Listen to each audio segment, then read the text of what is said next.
I mean, I think every film really, well, if it's a good film, it's sharing some kind of point of view. It's sharing some message. It's sharing some human experience. Even secular films, like they have something that there's a message that they're trying to convey. Very intentional. In some way or the other. And that's because that's the strongest avenue to really convince people. Where else will people put their phone down for 90 minutes or more and pay attention to your worldview undistracted?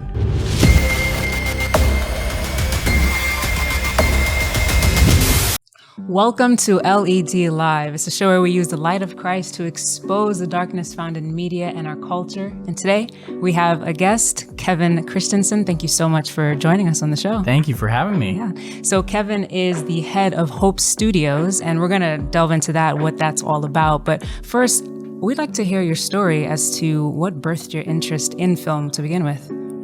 Well, I was born and raised in a Christian household, so I grew up, as a believer and following the greatest storyteller of all time. And I saw the power that stories had with reaching people and kind of that experiential journey that gives people hope, that gives people faith, that exposes light and darkness. And it's such a powerful tool. And so when I went to college, I got involved with a traveling drama company, and we did productions for a lot of academies and schools, kind of youth rally weekend things. It was a Christian drama company, and but I was always kind of discouraged from like making it a career. I was like, oh, that's a hobby, exactly. Yeah. Like, you got to get a real job, kid, So I was like, okay, all right, well, this is my hobby. So I did business school by day, and then acting, storytelling, writing by night. And then we also started up a sketch comedy show while we were there in college, and it was just a lot of fun. And I don't know, I caught this bug. There's something just amazing about bringing people into that experience, taking them on a journey. And, we all know the hero's journey. It's like, take you where you are. We all have a challenge. We overcome that, and we're better on the other side. And so, finding those ways to reach people, I just think that's so cool. So I kind of caught that bug in college doing that production stuff. And then I got to the end of college, and it was like, real world, got to get an actual job, and I was like, oh man, I'm moving to Hollywood. Yeah. So I did the cheaper version of that, which was Yollywood in Atlanta. Yeah, went down to Atlanta, and I just started doing background work. Kind of, I didn't know anybody in the industry really, and so I kind of took whatever background roles I could get. It was a chance to just get in the room, be on set, see how things are done. And it gave me a very different perspective also on the industry, because I'd never really seen behind the curtain. I'd always seen the final product, and it's really slow and boring. It is. It's hurry up and wait. Yeah. Exactly. Or are you doing extra work? Yeah, I started off doing.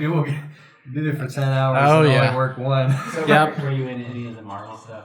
They floated through Atlanta and They did, yeah. I did work on Captain America: Civil War. That was like one of the first projects that I got to be an extra on. So You're the one soldier running across. Yeah, if you pause one spot, you can see my back maybe or something. I can Yeah. see my bald head shining in the background of the change up. Yeah, exactly. Well, with that experience, were you intentional about that? Like, oh, I want to get this I want to be in this environment, or you were just taking whatever you can get? You kind of take whatever you can get, because when you're starting, beggars can't be choosers, right. With things, and it's interesting because I have these conversations on more of like a philosophical, theological level sometimes with people that are like, well, why would people maybe work on certain projects that you don't agree with, or why don't you do this? I prefer this style or this genre, and I feel like that's better than that one.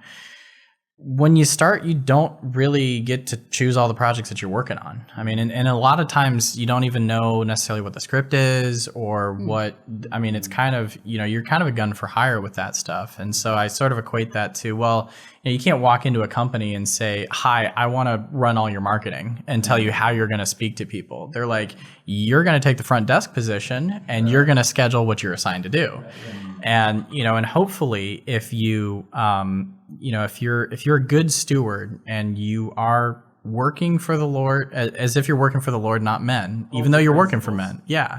Hold your principles. Daniel had to work in Babylon before he got the opportunity to say, okay, now I'm going to influence it. Right. So I think that there's opportunities and there's cautions amongst that. Like there are things that you will know ahead of time. And especially with actors, they have to disclose if there are like nude scenes. They don't want people getting surprised by that. They have to disclose if there's going to be things that society has accepted as like, that might be risque. It might, hurt you down the line with your career, because they also don't want to end up in a situation where an actor shows up, everyone's ready to go, and they go, surprise, you're doing a nude scene, and they're like, no, I'm not, and then it throws everything off. Yeah. So, you don't always know necessarily what the script is going to have in terms of details and things like that. But if you're an actor, you're going to know if you're going to be in compromising situations. And for actors, they'll see the script, but even then they may only see the scenes that they're in. Especially like Marvel stuff, because they want to keep it so secret. Oh, yeah. They write alternative scripts. So a lot of people have fake scripts and only enough of the information going out there. Yeah, it's very and it's crazy. Like they worked that out 10 years prior to shooting. I remember seeing like this whole behind the scenes, and it was like they had down to, the computer generated graphics of where the camera was going to be and everything. To the point where it was like handing somebody a recipe for making bread or something. Follow this, and that was that the movie was. It's the detail that they get is crazy. Yeah. So your experience of working as an extra, you don't get a chance to choose on it, and So I moved up from being an extra to what's called a stand-in for actors, where when you're setting up the scenes, it can take a long time to set the shots up. And so you need to practice, what if we have the camera here, but then we have, them standing here, and then we have extras passing, but, see, from that angle, we're blocking. So actually let's have the extras over here, and you need to test your lighting and all. And that's why every film you pause and it looks like a picture, right? Because it was so intentionally framed, but that takes a lot of setup. So if you have actors there and they're under the lights and they're having to practice here and there, and they get exhausted, and you really want the best performance when they're fresh. So they bring in stand-ins. And so stand-ins are roughly the same height, same skin complexion for lighting, hair color, a lot of the same features. We'll put them in the same clothes as the actors. And then they'll usually have some kind of a name tag, so it's stand-in for so and so. So you were Fabio? Yes. So clearly, with my hair and skills, so I got to stand in, for some actors, and that kind of brought me over onto the crew side of things, where now I'm actually working with the director and the AD and the crew side of people, and I did get to meet some of the actors, and people are like, did you meet famous people? I'm like, if you stand in for them, yes, you're usually at a certain position by the time you have a stand-in. It's one step up from being extra. Yes. You get more pay and stuff, right? You do. You get to eat at the better lunch line. It's a little nicer. It's nothing to write home about, but it is pretty cool. So it was a great networking opportunity for me, because now I got to talk with people like producers' assistants and other people that are coming up. And so, what I found is there's this great quote that says, luck is the intersection of preparation and timing. Yeah. And so, what I saw in college was I saw a lot of film majors who were doing all the preparation, but they were never putting themselves in the situation to have the timing. So they might have some of the greatest film stories to tell, but they're never around people that would see it. And then on the flip side, in Atlanta, I saw people that, they had these resumes where they're working on Marvel movies, they're working on DC shows, they're working on Max content, they're working on Paramount movies, but they're always like assisting this and assisting that, and they don't have something to show for themselves when they say, well, I really want to be a writer. Well, what'd you write? Well, I was an assistant to her. That doesn't mean you are a writer. Right. You know, I was the assistant to the director. Yeah, but what did you direct? Yeah. So through some of those connections, I found some really quality people that said, hey, we're looking to move up. And we realize we're going to need that kind of showcase to give. So in their spare time, they would go and hire all the other people that they'd worked with that also had that same mindset. Hey, the assistant camera guy who wants to be a director of photography, you want to direct, you know, you want to shoot our project. Yeah, I'd love that. Hey, the assistant director who really wants to direct, you want to do, yeah. The you know, You build your little crew. producer's assistant, you want to, you know, Yeah. and so that gave everyone kind of a chance to do that. And that's how I got to network and kind of move up. So then I moved up to an executive producer's assistant, and then where I worked out at Tyler Perry Studios on a show for that. And that gave me a kind of crash course 30,000-foot view of like, oh, now I see the work done during the day in the production office before you like go to set and everything that happens there. And then during COVID, I started doing assistant manager, supervisor positions until eventually I moved into my position as head of Hope Studios. Okay, so to set up this next question, can you just explain to our audience what's the role of a producer in a film? Miscellaneous, get it done. Yeah, all the above. Can you do it? All the above. So, you know, I sort of equate that in the corporate world to maybe a project manager or a supervisor. But basically, yeah, it's kind of, you know, the buck stops with you and you're responsible for your project, for your film. And it may be in different capacities. There's lots of different types of producers. In the same way that there's like lots of different types of accountants, right? You've got your CPAs, you've got your corporate accountants, you've got your you know, accountants that are looking specifically with fraud or tax account. Well, the same kind of thing with producers. So you'll have creative producers, and they may be people that are brought in to really help, you know, finesse the storyline and the storytelling. They've got good connections with writers or consultants that they can bring in to make the story more real, more accurate. You have your line producers. Those are really just looking at the bottom line of things, and they're dealing with all the finances. You have executive producers that may just be someone with a large check, you know, but you can't do it without them, you know, and so, or sometimes you get executive producers where, you know, the movie may not get picked up unless you have a recognizable celebrity attached, A-list talent. And so an executive producer might get their credit simply by saying, I'll tell you what, you bring me on board, I bring on X actor or actress, and they get on board with that. So there's a lot of different types of producers with that. Specifically with our film, The Hopeful, I served as one of the executive producers on that. So I found the director for it. We had connected a number of years back. He had the story, and I brought that to the studio to say, hey, I think this is what we should do, you know, and there's lots of other people that have to approve it and sign off and things like that, because then I'm also talking to the person who gets the financing for it and brings that in, and then I'm talking to legal and getting the sign-offs from that. And now that we're at the point of distribution, then I'm in a lot of the distribution meetings, you know, making sure, hey, is this still on brand with what we want to do, and talking to the grassroots side of things. And so I'm kind of a bit of an orchestra conductor of, like, we have so many, you know, the tuba and the flute over here are going, and that's your marketing and that's your legal side, but then you have creative, and then you have, you know, PR, and you've got financing over here. So there's all those pieces that you're kind of conducting the orchestra with.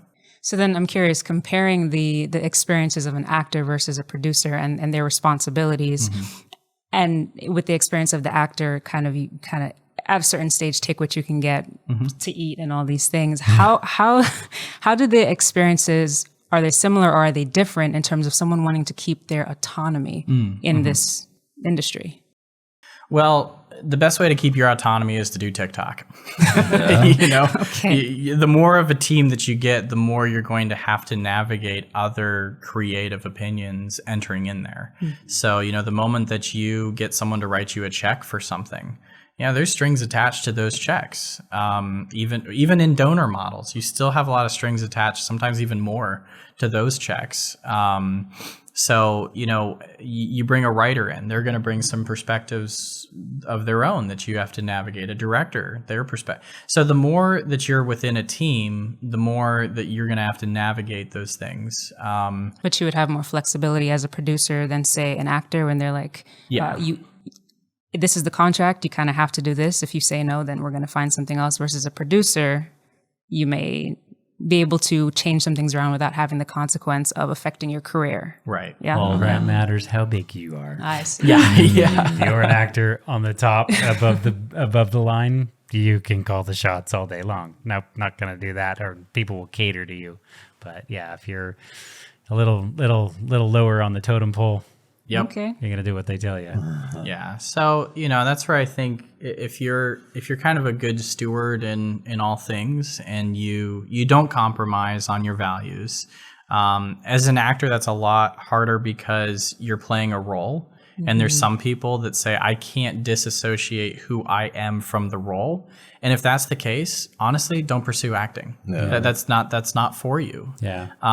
We have the college that I went to, or university that I went to, we had we call it passion play every year, where it was it kind of starts with the Last Supper, Jesus entering in, they're laying the palm fronds, goes through the Last Supper, through the crucifixion to the resurrection.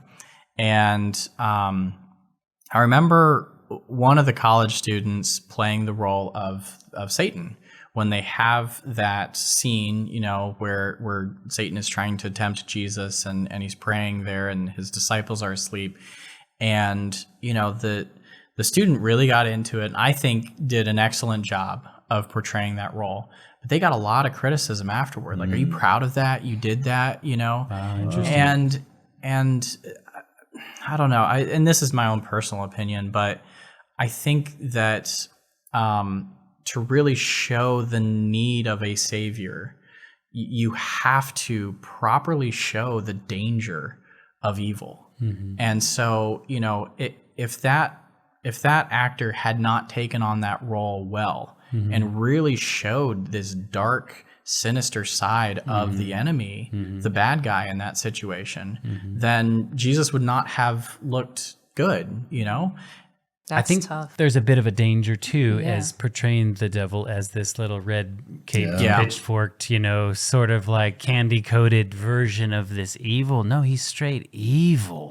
And I think if we really understood and knew what the demonic world or he was like, it would freak us out. I mean, it's actually a blessing we don't know how crazy evil it is. So yeah, it's like, to portray that in a realistic way, hopefully leaves people with a cringe, But it might be Yeah. a price to pay for the actor, because you're right. Like, it you needs gotta to take that on.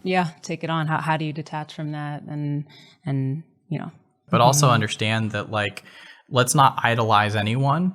These are not the people that they're playing. So in the same way that I'm not going to hate the guy that played the role of the devil, I'm also not going to worship the guy that played the role of Jesus. Like, they are an individual, and there's the role that they have to play. And I think that that's something that I've seen people of faith struggle with a bit more, of like, well, you should only play the roles that are like you. And I'm like, that's not acting. That's a personality. But it's interesting, though. There's that option, though, because I'm sure an actor or actress comes to mind that every time you see them, it's the same character over and over in different movies and films, so movies and TV shows. So what would you say to that? Well, and those are usually people that kind of got themselves pigeonholed, and they did enough of the same roles that they got to be known for that. Sometimes that's a bad thing. Sometimes that's a good It thing. I works, think there's yeah. people like I think of Liam Neeson. Like, he's embraced the fact that he's like the action hero with those things. And I he seems to be okay with that.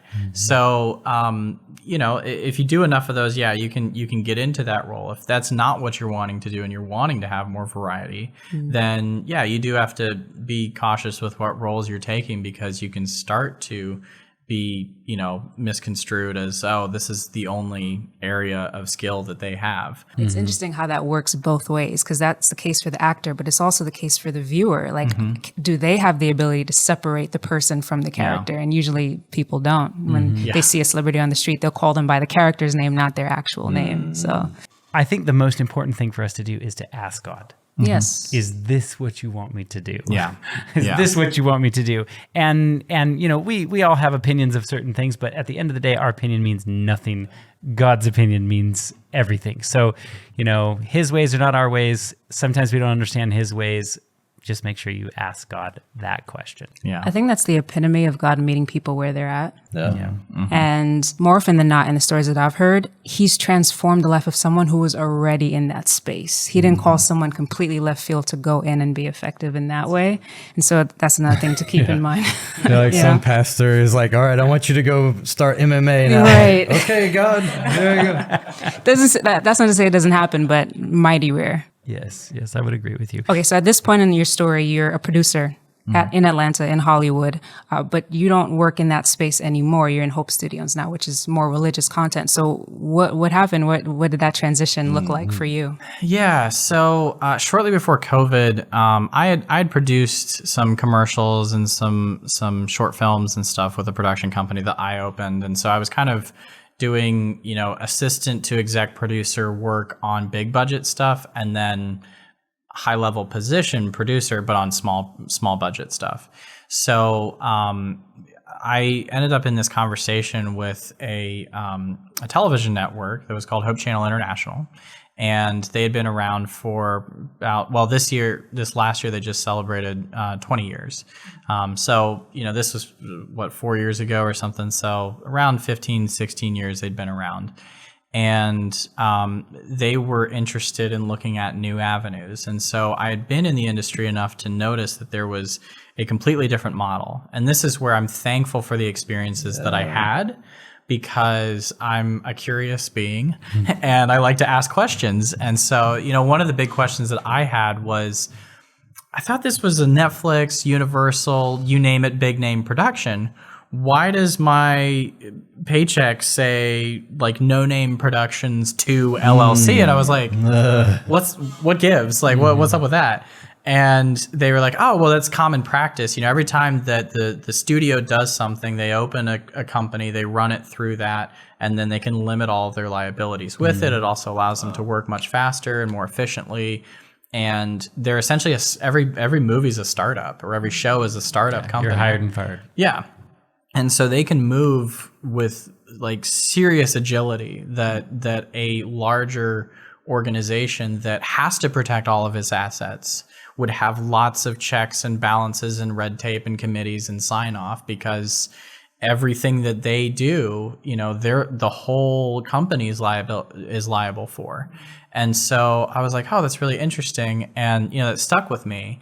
And so when I had this meeting with them, I said, if you want to start doing those kinds of projects, you have to work a bit more like a film financing company than an in-house, production studio model. Because when you talk about the studios, like the Hollywood studios, that's really what they are. They're managing intellectual property that they own, or that they're acquiring or licensing. And then they're financing the production to go out and happen. And then they're leveraging their marketing teams and distribution connections to get stuff out there. But they're not bringing everyone in and you work for the studio. I mean, maybe early Hollywood days you were owned by the studio, but those days are gone. And now they essentially work as we distribute or we finance. So I said, let's look at that avenue. And during COVID, they worked on kind of restructuring. And so I got a call to say, hey, do you want to come launch this thing, Hope Studios? And it's kind of that model that you laid out a few years ago. And so I said yes. And so here we are. That's awesome. Wow, that is awesome. So give me the elevator pitch. What is Hope Studio trying to do? How is they are evangelizing? Can you say that? Yeah, we can say that because we are interested in reaching people that are unfulfilled. And that can mean a lot of different things. So pique an interest, maybe. Yeah, exactly. If you spend time in the world, you're going to realize like there's broken roads all over the place, right? And so you're trying to really reach the people like, hey, there's something better here to offer. And they might not walk into a church, but they kind of are going to a church. We talk about this on our show all the time. That's what the movie theater really is. It's really doing the same thing. A movie is giving you a worldview. People don't look at it like that, but it's giving you a worldview, how to dress, how to walk, how to talk, how to do all that. So if you use the format, you can also, I hate to use the word preach, but you're really giving people a sermon of, another way of life. Yeah. I mean, I think every film really, if it's a good film, it's sharing some kind of point of view. It's sharing some message. It's sharing some human experience. Not every single one of those has a religious bend to it. Not every single one of those, I would say, even has a positive bend to it. But there is some bend to it. Like I look at They're biased. Yeah, look at the Barbie movie, right? Sure. That everyone, whether you liked it, whether you hated it, everybody talked about it, regardless. And it was interesting when I started looking at, because there's a lot of analogies to other stuff within the storyline. Ultimately, it was asking a question that was summarized best in the song written for it by Billie Eilish, which is, what am I made for? And that was the question that it was posing, is really a question of identity. And so, you may not say, oh, well, that was a preachy movie. Some people actually do. Yeah. Because there is a scene in there where there's a whole whole sermon. monologue that one might call a sermon. But, even secular films, like they have something that there's a message that they're trying to convey Very intentional. in some way or the other. And it's not all good versus evil on everything. Sometimes it's just a different perspective, a different worldview, or challenging people to, maybe look at, hey, you've held strong beliefs in this area. Like there's a lot of films that, without addressing theological perspectives, are saying, hey, maybe you've had a racist view in this area, where you've only viewed one culture through this lens. Let me provide you a different alternative view to that maybe just allows you to see something differently. So I think every film has some kind of a message that it's trying to convey. And that's because that's the strongest avenue to really convince people. Where else will people put their phone down for 90 minutes or more and pay attention to your worldview undistracted? I think some of the proof that's in the pudding was that film that came out a few years ago that was called Unplanned. I don't know if you saw that. The fact that they were trying to stop that from people seeing it, they put a rated R rating on it because of the abortion scene or the No, it was simply the blood on sonogram the or floor. whatever. I guess. Yeah, blood on the floor and a Yeah. sonogram of the baby being pulled out. That gave it a rated R. Yeah. And so, I mean, we kind of look at that and we go, that's just absolutely ridiculous. And they're not playing fair because look at all the trash that's out there, right? Yeah. But what they're doing is they're letting you know how powerful this stuff really is. Yep. Like it actually can change people's mindsets. A single movie. And they were scared that single movie would have an impact. And so they set it at above where somebody should be thinking about that at 13, 14, 15. Well, Stranger Things made Eggo waffles go up in sales because From a scene of her just taking it out the fridge, yeah, right? she grabbed a whole bunch of them. So yeah, I think this really speaks to it's a powerful medium and a powerful genre. And I think people get the wrong idea of our work. A lot of times we go around and we talk about these topics with people, and we are constantly attacking the message. Like we're constantly like, what message are you walking away from this thing? Rarely we'll talk about the technical aspect of it, but really it's like, what is this really imbuing upon you? What is this leaving you with? And we want people to focus on that through the lens of the Bible, like filter the world around you, like through that lens, right? Kids ask about Fortnite and stuff like this. It's just a little cartoon or playing this game we're shooting. We're not really shooting anybody and stuff like this. Yeah, but in a religious sense, like running around and shooting everybody and be the last person standing, does that really stand up to your Bible? Like that kind of stuff is like what we're trying to like talk to people about and do that. And we've had lots of people over the years talk to us about the film industry. What should I do about this? Should I go into this? Should I not go into this? Like, you know, like they'll listen to the message that we have to say and then all of a sudden be like, you know, ultimately, okay, I want nothing to do with this.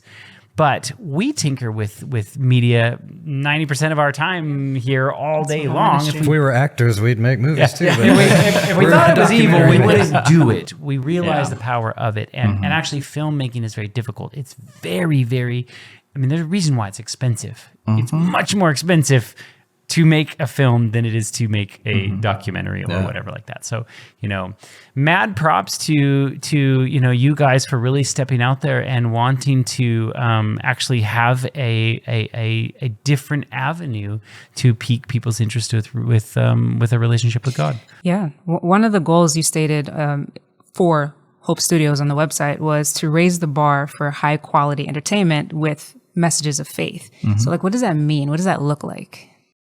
Yeah. Well, let's address the elephant in the room, which is when people say it's a faith-based film, sometimes there's a connotation. It's going to be cheesy. It's going to be preachy. It's not going to be good. And that's partly because, you know, I mean, the industry was very nervous about doing any kind of Christian content. And it's interesting to see how when they recognize that there is an audience for something, how they will swing on the pendulum and go, oh, because ultimately Hollywood, I think Hollywood is interested in making money. Yeah. And if sex, violence, and drugs sells, they'll do sex, violence, and drugs. But if values sell, they'll actually do values. I think you'll find individuals in there that have their own agenda, but you find that with any industry. And I think each generation is swinging too. You know, we go through this swing of 10, 20 years where we're like, oh, we're gravitating towards this thing. And then we realize that, you know, even with politics and stuff, it's like Democrat, Republican. So I think the same thing. We're starting to swing into an area where people are sick of the disgusting stuff in Hollywood, and they're like, we want some family films and things like that. It is rather refreshing that there's something being put out there that is actually got high some quality. good morals. Yeah, I mean, have you ever sat there and looked through Netflix and been like, what, So what, dark. can't. After an hour of that, you're just like, forget it, I'm going to bed. Yeah. Like The experience of Netflix is browsing all the pictures. really It's really just a reel of thumbnails. Really It's is. yeah. You're like the little pig from Toy Story. Yeah. You're like, and it's time to go to bed. All right, this is great movie night. Yeah. Because there's no moral content to be put out. So to me, it's refreshing to see someone putting out something that actually has some good quality values to it. And you know, I hope and encourage you guys, like, you know, that God opens up doors with this kind of stuff. Well, God has been opening up doors. Actually, God's been kicking down doors, honestly, for this. When we started with this, the initial pitch for this was not even that it was going to go to cinemas. So the film, let me talk briefly about the film. The film is called The Hopeful, and it tells the true story of a group in the mid-1800s that thought the end of the world was going to happen. Now, spoiler alert, we're all still here. The world did not end, but it was a pivotal moment when they had a choice. Is this going to be the end chapter of our journey, or is it going to be the beginning? And out of that, this revival was born that grew and expanded into lots of different countries, into lots of different nationalities, to now a 22 million member movement where one of the leaders was listed as one of the top 100 most influential Americans of all time by the Smithsonian Institution, where you have some of the largest healthcare systems that came out of what was started there, where the original like vegetarian, vegan movement was born out of this. And so there's all these aspects that we still see today that came from this group of people who were basically saying, I don't know that what I'm hearing from religion is truth. And so you had these Baptists and Presbyterians and Catholics and Methodists and all these different people that were coming together and saying, I want to know truth, and I'm not necessarily convinced that the person at my pulpit is telling me the biblical truth. Because they're telling me, follow the Bible. And then I open the Bible and I go, I don't know that everything I'm hearing aligns. And so what does that look like? And so it birthed this movement that eventually had to organize as a church. But it's really the story of that movement and where it came to be. This is same kind of thing, a true story of revival mid-1800s. And so my hope is, with all of these films that are coming out now that are sharing messages of faith, that we go, okay. Obey his word and believe. There is no time for delay. I believe the Bible is clear. Jesus will return in but 4 short years. I come before you today to tell you that I have been shown in vision. Father Miller's message was light. The Advent people were traveling on a path toward a bright and holy city. This is not the first time the end of the world has been prophesied by a fool, nor will it be the last, if you do not renounce these radical ideas. You will not be welcome here in this house of worship.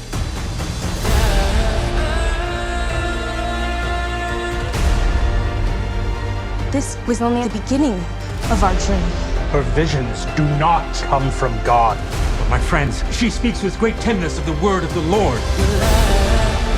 The Holy Spirit encouraged our Advent hope. There were people who didn't listen and they fell off the path. Really believe this doctrine which you preach? I was lost, and now I'm found. We must follow the word of God over the rule of men. We feel love, the love of Jesus. It lifts us up, it carries us forward. And it will guide us home.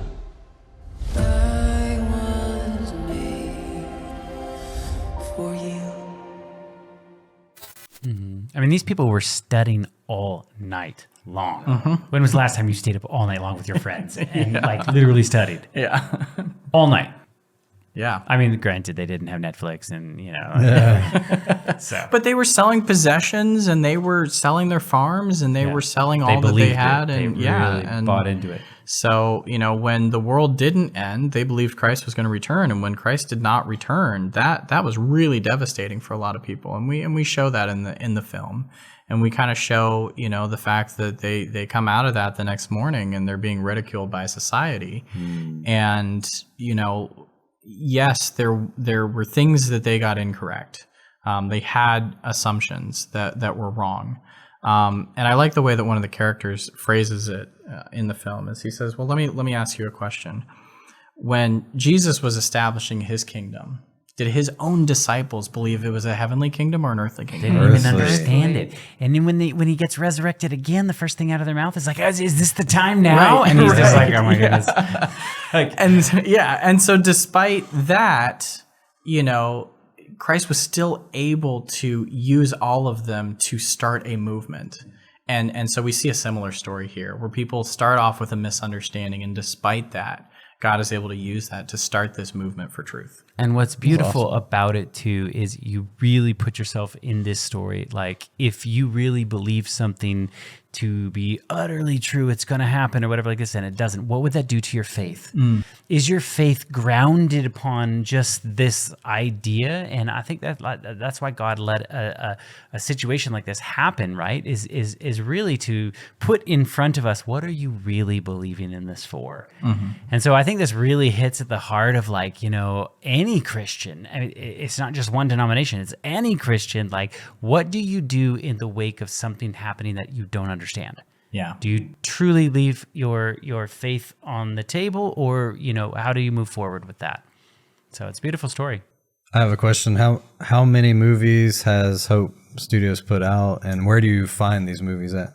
So this will be the first original feature film that we're making, and our stuff can be found. You can go to our website. If you go to hopestudios.org, you can see the stuff that we have there.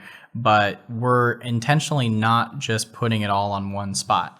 Because Cool. if we put it all on one place, then that means you're bringing everyone to you. And we want to reach people where they're at. So, The Hopeful will be in theaters.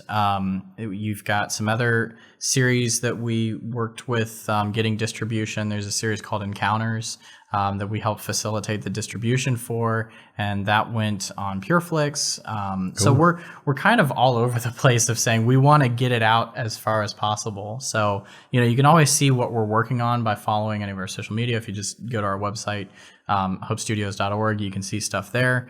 But then, where do you watch it? It'll be all over, because that's where people are, is they're all over. And we're trying to reach avenues that maybe some of the more traditional things that have messages of hope and faith don't reach. Yeah. Awesome. Excellent. What would you say to someone, a young Christian who's a film enthusiast? They're trying to get into this work. What advice would you give? Watch the film. Okay. And I would say watch things with a critical eye. I believe that you need to know where you are in your own faith journey. If you're still in that process of being molded and not totally sure on where you stand on your faith, maybe now's a growth time and not a work time.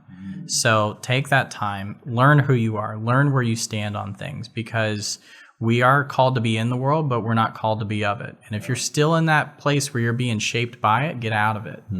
Find that space to, find God in the quiet. Learn what you believe, know who you are. Was it the Waldenses, I think, that they spent lots of time like up in the mountains learning what they believed, and then they went into the city and they all got jobs in various industries, totally secular. They dressed the same, they tried to fit in the same.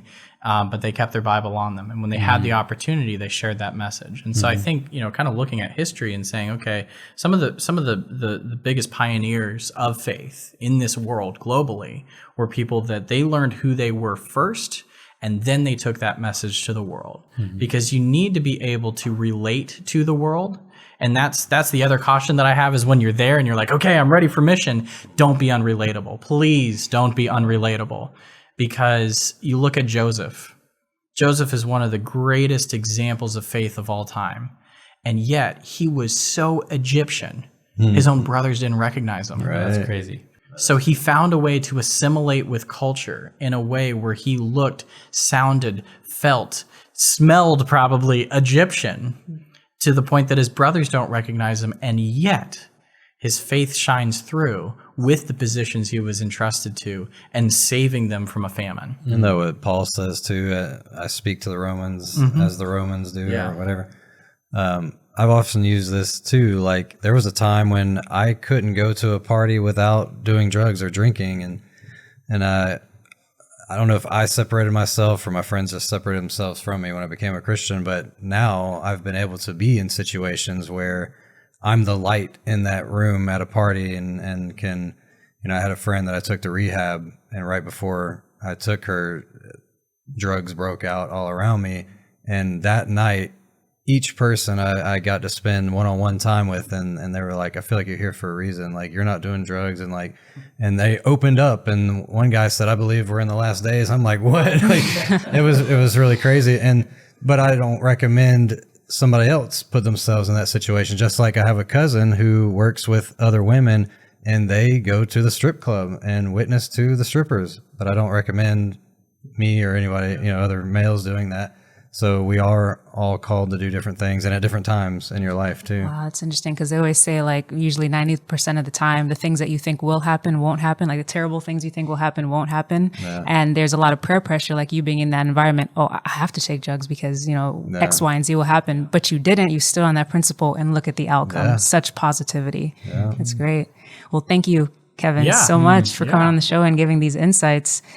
For someone who would like to watch The Hopeful. Yes. When is that coming out? And also, if someone isn't comfortable going to the theaters, where else can they find it? So, I would say to the people that aren't comfortable with the idea of, we're going to theaters, we're going to cinemas. I want to speak to that person real quick and just say, when we started evangelism work, the radio was of the devil, right? Yeah. And then we reclaimed it. And then, the television, the big bad television was of the devil. And then we reclaimed it. There's been millions of baptisms because of televangelism. Yeah. And now we have the cinema. And, that's something I think we can reclaim for God. And when I say reclaim that, I actually mean reclaim it, like quite literally, in the sense that, and this is something we found out more recently, every screen that we put the hopeful on, they have to kick out a Disney, a Paramount, a Universal movie. We didn't know this. Wow. We didn't know this when we were doing this. No, but it was cool to find that out, because I was like, wow, this just gave this even more meaning for what we're doing. Because even if you don't feel like the film, I mean, my prayer is that it takes people a step forward. But even if nothing else, we're called to be salt and we're called to be light. And light is out there, it's shining, it's very apparent, it's, breaking through darkness and all that. And salt isn't always as attractive. We love to talk about the ministries of light, but sometimes salt is just there to slow the decay. And so it was really interesting when we found out, that all the major studios essentially lock down the screens. It's essentially like they own the house and they can rent it out to other people because they know that they have so many things coming. And so whenever a new film comes in, you have to make the case that you're going to bring more revenue to the cinema chain than that other one. And so they have to actively tell the Disney booker, hey, Haunted Mansion's out because this film, The Hopeful, is in. Wow. So when I say reclaim it, if you're on the fence about this, just please consider that. Please consider that this is a way to bring someone into a space that may not be comfortable with the church, but is comfortable with a theater, and that will go in and will put their phone down and pay attention for 90 minutes. And my hope is that you will be there alongside them to answer the questions that they may have when they're done. Because this film is not here to provide answers. It's here to inspire questions. So if you want to see the film, and depending on when you're coming across this video, because you may come across it several years later and it's on streaming platforms or wherever else, just if you go to thehopefulmovie.com, it will continue to be updated with showtimes in theaters. It'll be updated with where you can find it on streaming or DVDs, or, maybe in the future you're watching this on VR, who knows, right? But yeah, if you go to thehopefulmovie.com, you can find out all the information there. Wow. All right. Awesome. Fantastic. Well, thank you. If you want to see something hopeful, yes, here you go. Fantastic. And if you want to see other stuff, you can go to hopestudios.org and see what we're doing there. And the people can contact the studios and all that. Fantastic. And if you'd like to connect with any of us on Little Light Studios, you can go to littlelightstudios.tv. There you can find our documentaries. You can find Lightwear, which is our t-shirt brand, and a lot of other things. So there are a lot of resources out there that you can capitalize on to involve yourself in evangelism in a lot of creative ways. So we thank you so much for watching LED Live, and we'll see you next time. Have a good weekend. Bye-bye. If you're looking for good, wholesome, educational content for your children, subscribe to our new channel, Little Light Kids.